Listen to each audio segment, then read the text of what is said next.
Hello friends, कैसे हैं आप सभी लोग। उम्मीद है बहुत ही अच्छे होंगे। और आज का जो टॉपिक है वो है वैदिक सभ्यता। इससे पहले की सभ्यता के बारे में कौन सी बात कर किए थे, तो सिंधु घाटी सभ्यता, हड़प्पा की सभ्यता और मेसोपोटामिया की सभ्यता के बारे में बात कर लिए थे कि वहां से क्वेश्चन एग्जाम में कैसे पूछा जाता है। तो हम यहाँ पे ये नहीं बताएंगे कि हमको इतना सारा पढ़ना है, हम बताएंगे कि कम पढ़ के आप ज़्यादा रिजल्ट कैसे, ज़्यादा क्वेश्चन कैसे आप कर सकते हैं, यानी कम पढ़ के भी रिजल्ट लाया जा सकता है। तो हम वो इसके बारे में चर्चा करेंगे, ठीक है। तो हम ज़्यादा नहीं पढ़ाएंगे, वैदिक सभ्यता पढ़ाने जा रहे हैं और वैदिक सभ्यता के पार्ट पहला वीडियो है, ठीक है। इसका दूसरा पार्ट भी आएगा। तो उम्मीद है हम जो भी क्वेश्चन यहाँ से बताएंगे, जो भी डिस्कशन करेंगे, सीधे इस टॉपिक से एग्जाम में क्वेश्चन पूछा जाता है।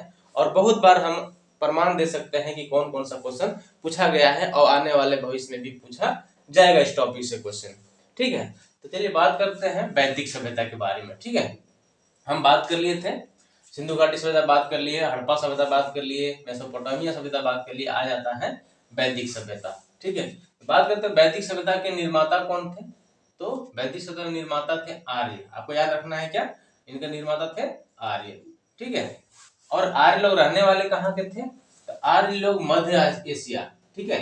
कहाँ के लोग रहने वाले थे, ये मध्य एशिया के रहने वाले थे। फिर यहाँ से क्वेश्चन बनता है कि ऋग्वेद में कितनी बार चर्चा किया गया है ना। तो आर्य शब्द की चर्चा कितनी बार, 36 बार किया गया है। क्वेश्चन पूछेगा कि वैदिक सभ्यता में ऋग्वेद में आर्य का शब्द कितनी बार चर्चा किया गया है, तो आपका आंसर होगा 36 बार, ठीक है। बात करते हैं तो आर्य सबसे पहले आए कहाँ से थे, तो मध्य एशिया से। बात करते थे आर्य जब आए भारत में तो सबसे पहले आकर बसे कहाँ पे, तो सप्त संधेय प्रदेश में। कहाँ, सप्त संधेय प्रदेश में आकर बसे। ये सप्त संधेय प्रदेश कौन था, कौन सा जगह था, तो यार सिंधु नदी के आसपास के जो क्षेत्र थे उनको सप्त संधेय प्रदेश कहा जाता है। किनके, सिंधु नदी के जो आसपास के क्षेत्र थे, है ना, वहां आकर लोग बसे थे, इसलिए उस क्षेत्र को सप्त संधेय प्रदेश नाम दिया गया है। बात करते तो यहाँ पे एक स्थापित सभ्यता हुई, उस सभ्यता का नाम क्या दिया गया, तो उस सभ्यता का नाम दिया गया ग्रामीण सभ्यता, है ना। ग्रामीण सभ्यता दिया गया। कैसी सभ्यता थी, ग्रामीण सभ्यता। सिंधु घाटी सभ्यता कैसी सभ्यता थी, तो एक शहरी सभ्यता थी, या उसको नगरीय सभ्यता भी बोला जाता है।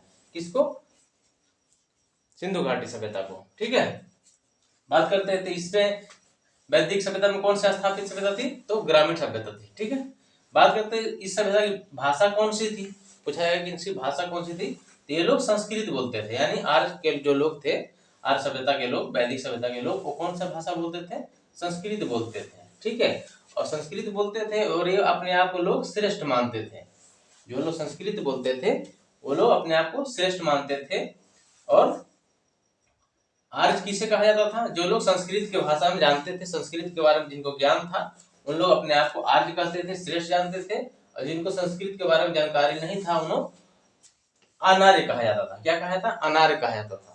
तो आर्य और अनार्य में अंतर क्लियर हो गया कि जो संस्कृत जानते थे उनको आर्य कहा जाता था, और जो संस्कृत नहीं जानते थे उन्हें अनार्य कहा जाता था, ठीक है।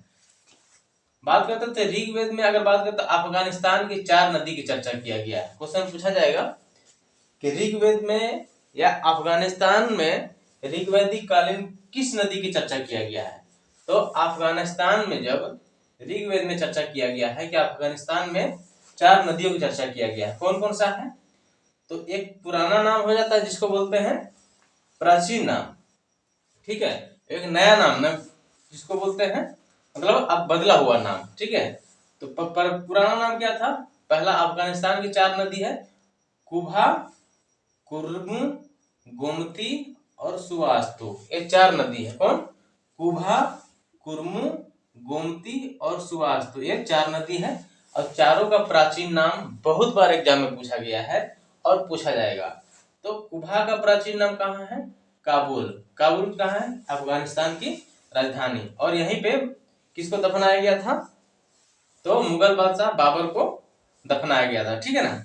मुगल वंश का स्थापना किसने किया था, बाबर ने किया था। और उनको काबुल में ही दफनाया गया है। मकबरा मकबरा कहाँ है, काबुल में ही है। कुर्मू, कुर्मू का नया नाम क्या है, कुर्रम।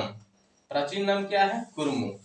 गोमती का पुराना नाम गोमती, जबकि नया नाम क्या है, गोमल। आपसे क्वेश्चन पूछा जाएगा सुवास्तु कहाँ है, तो अफगानिस्तान की नदी है जिसको नया नाम क्या दिया गया है, स्वात।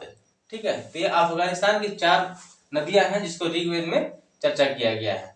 बात करते हैं कुछ और नदियां ऐसे हैं जिनको प्राचीन नाम और आधुनिक नाम के पूछा जाता है क्वेश्चन कि अस्किनी का प्राचीन नाम क्या था, अस्किनी का अस्किनी का नया नाम क्या कहा जाता था, तो चिनाब नदी किनारे चिनाब को अस्किनी कहा जाता था, है ना। शतुद्री को सतलज कहा जाता था, पुरुषनी को रावी कहा जाता था, बिपाशा को ब्यास नदी कहा जाता था, सदानीरक को गंडक नदी कहा जाता था और वितस्ता को झेलम नदी। तो ये आपको 6 नदियां को भी प्राचीन नाम याद रखना है और नया नाम याद रखना है। ठीक है, तो अस्किनी को चिनाब, शतुद्री को सतलज, पुरुषनी को रावी, बिपाशा को ब्यास, सदानीरा को गंडक और वितस्ता को झेलम। ये क्या है, प्राचीन नाम है और इसको याद रखना है। क्या, कुभा को काबुल, कुरमुन को कुर्रम, गोमती को गोमल, सुवास्तु को स्वात, है ना। अस्किनी को चिनाब, शतुद्री को सतलज, पुरुषनी को रावी, बिपाशा को ब्यास, सदानीरा को गंडक और वितस्ता को झेलम। तो यहाँ 6 नदी और ये 4 नदी, 10 नदी आपको याद रखना है और 10 का पुराना नाम और नया नाम याद रखना है। ठीक है, बात करते हैं तो आर्य एवं अनार्य के बीच एक युद्ध हुआ था। क्वेश्चन ऐसे पूछा जाएगा कि आर्य एवं अनार्य के बीच कौन सा युद्ध हुआ था, तो आपको याद रखना है 10 राज्य का युद्ध हुआ था। ठीक है, कौन सा युद्ध हुआ था, 10 राज्य क्यों युद्ध हुआ था, किस नदी के तट पर, तो पूरा पुरुषनी नदी के तट पर, है ना। पुराना नाम पूछेगा तो पुरुषनी और नया नाम पूछेगा तो रावी। ठीक है, तो आपको याद रखना है कभी पुरुषनी देगा तो कभी रावी देगा। ठीक है, तो आर्य एवं अनार्य के बीच जो युद्ध हुआ था किस नदी के तट पर हुआ था, पुरुषनी या रावी की नदी के तट पर। कौन सा युद्ध हुआ था, दशराज युद्ध हुआ था, है ना, दशराज युद्ध हुआ था। इसमें विजय कौन हुआ था, 3 इसमें से जो युद्ध हुआ था आर्य एवं अनार्य के बीच, तो आर्य लोग को विजयी हुई थी, है ना, यानी वो लोग कि कौन सा किनको जीत मिला, तो आर्य लोग को जीत मिला। इसकी चर्चा कहाँ मिला है, तो इसकी चर्चा ऋग्वेद के 7वां मंडल में मिला है। कहाँ मिला है, ऋग्वेद के 7वां मंडल में। बात करते तो जब ऋग्वेद पढ़ा रहे थे, अगर आप ऋग्वेद का टॉपिक नहीं देखे हैं तो आप जाकर के देख सकते हैं, वहाँ बहुत ही डिटेल से ऋग्वेद के बारे में, सामवेद के बारे में, यजुर्वेद के बारे में सारा डिटेल से पढ़ाया हुआ है। तो बता दें दूसरा 7वां मंडल कौन था, सबसे प्राचीनतम मंडल था। 10 गो मंडल थे ऋग्वेद में, 10 गो मंडल, 1028 सूक्त, 1 लाख ऋचाएं, है ना, 11,000 श्लोक की संख्या थी। तो दूसरा 7वां मंडल सबसे प्राचीनतम मंडल था। 8वां मंडल में बताए थे कि वरुण देवता की चर्चा किया गया। 9वां मंडल में बताए थे कि सोम देवता की चर्चा किया गया है। 9वें मंडल में बताए थे कि कहा गया है कि मैं कवि हूँ, मेरे पिता वैद्य है और मेरी माँ आटा की चक्की चलाती है। 21 मंडल में कहा गया है, तो 9वें मंडल में कहा गया था। 10वां मंडल में क्या था, तो पुरुष सूक्त की चर्चा किया गया था, है ना। ये सब मंडल की चर्चा हम वेद में कर दिए हैं, आप जाकर देख सकते हैं। ऋग्वेद में सर्वाधिक चर्चा किसकी किया गया है, तो सरस्वती नदी की, है ना। क्वेश्चन पूछ देगा कि ऋग्वेद में सबसे अधिक कौन सी नदी की चर्चा किया गया था, आपका आंसर होना चाहिए सरस्वती नदी की। ठीक है, कौन सा एक नदी मात्र है जो जिसकी चर्चा मात्र एक बार किया गया है ना, यानी कौन सी नदी है जिसकी चर्चा ऋग्वेद में मात्र एक बार किया गया है, तो उसका नाम याद रखना है गंगा, यानी गंगा नदी को मात्र एक बार चर्चा किया गया है। ठीक है, कौन सी नदी है जिसको ऋग्वेद में 3 बार चर्चा किया गया है, तो उसका नाम है जमुना। ठीक है, गंगा को एक बार, जमुना को 3 बार ऋग्वेद में चर्चा किया गया है। नदी कौन सी नदी को, जमुना को 3 बार, गंगा को 1 बार और सरस्वती को सबसे अधिक बार चर्चा किया गया है। ठीक है, बात करते हैं तो दक्षिण भारत में आर्य का विस्तार को लेकर के किसने किया था, यानी क्वेश्चन ऐसे पूछेगा आपको कि आर्य का विस्तार दक्षिण भारत में किसने किया था, तो दक्षिण भारत में आर्य का विस्तार अगस्त्यस ऋषि के द्वारा किया गया था। इनका नाम आपको याद रखना है अगस्त्यस ऋषि, यानी अगस्त्यस ऋषि ने ही उत्तर भारत से जाकर के दक्षिण भारत में आर्य सभ्यता का विस्तार किया था। ठीक है, बात करते हैं तो मगध क्षेत्र का वर्णन किस वेद में मिलता है? तो मगध क्षेत्र का वर्णन अथर्ववेद में मिलता है। किस वेद में? अथर्ववेद में। और अथर्ववेद को क्या कहा जाता है? तो अथर्ववेद को अछूतों की भूमि या अनाजों की भूमि को कहा जाता है। अथर्ववेद को क्या कहा गया है? अछूतों की भूमि और अनाजों की भूमि कहा जाता है। यजुर्वेद की अगर बात करते हैं तो यजुर्वेद के ब्राह्मण ग्रंथ में शतपथ ब्राह्मण ग्रंथ, जब ब्राह्मण ग्रंथ पढ़ा रहे थे, वेद पढ़ा रहे थे, तो वेदों के हम ब्राह्मण ग्रंथ पढ़ाए थे और ब्राह्मण ग्रंथ के कुछ शतपथ ब्राह्मण ग्रंथ थे। तो उसमें क्या कहा गया है? तो यजुर्वेद एक ये था यजुर्वेद, यजुर्वेद के ब्राह्मण ग्रंथ के शतपथ ब्राह्मण ग्रंथ में कहा गया है कि राजा विदेह और उनके पुरोहित राहुगण ने आर्य सभ्यता का विस्तार किया था। कहाँ पे? मगध क्षेत्र में आर्य सभ्यता का विस्तार किया था। कौन कौन?